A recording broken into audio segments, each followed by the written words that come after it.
Erin O'Toole faced the media for the first time since becoming the Conservative Party's new leader.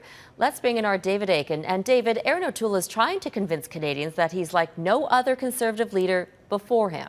Well, that's right, Robin. In fact, O'Toole said something today that neither Andrew Scheer nor Stephen Harper ever said.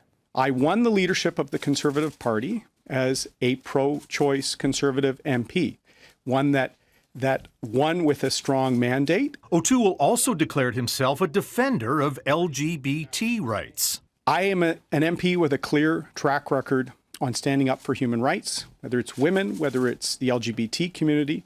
O'Toole felt compelled to make those declarations for two reasons. First, he won his party's leadership when at least 20,000 voters who had initially supported one of the two social conservatives running against him swung their support over to O'Toole on the final ballot. And he's being challenged by Liberal MPs over the continued presence in the Tory caucus of Ontario MP and leadership rival Derek Sloan. Sloan has come under fire for his crudely articulated anti-abortion views and for the way he criticized Chief Public Health Officer Dr. Theresa Tam. O'Toole also named key staff positions Tuesday, and those staffers are, like O'Toole himself, all from Eastern Canada. That's a clear sign that the locus of power in the Conservative Party has shifted for the first time in the history of the modern party from the West to the East.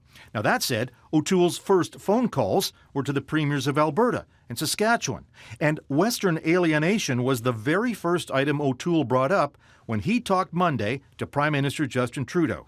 If they continue to leave out the ability for our resource sector to get Canadian resources to market, we're going to see more Western alienation. We're going to see less jobs and opportunity for Canadians in Ontario and Atlantic Canada. O'Toole also cautioned the PM against any parliamentary funny business. If Mr. Trudeau thinks he can play some games with a new leader and force an election, we will be ready. Next up for O'Toole, a face-to-face meeting with Quebec's premier and the first meeting with his caucus. Robin. David Akin in Ottawa. Thanks, David.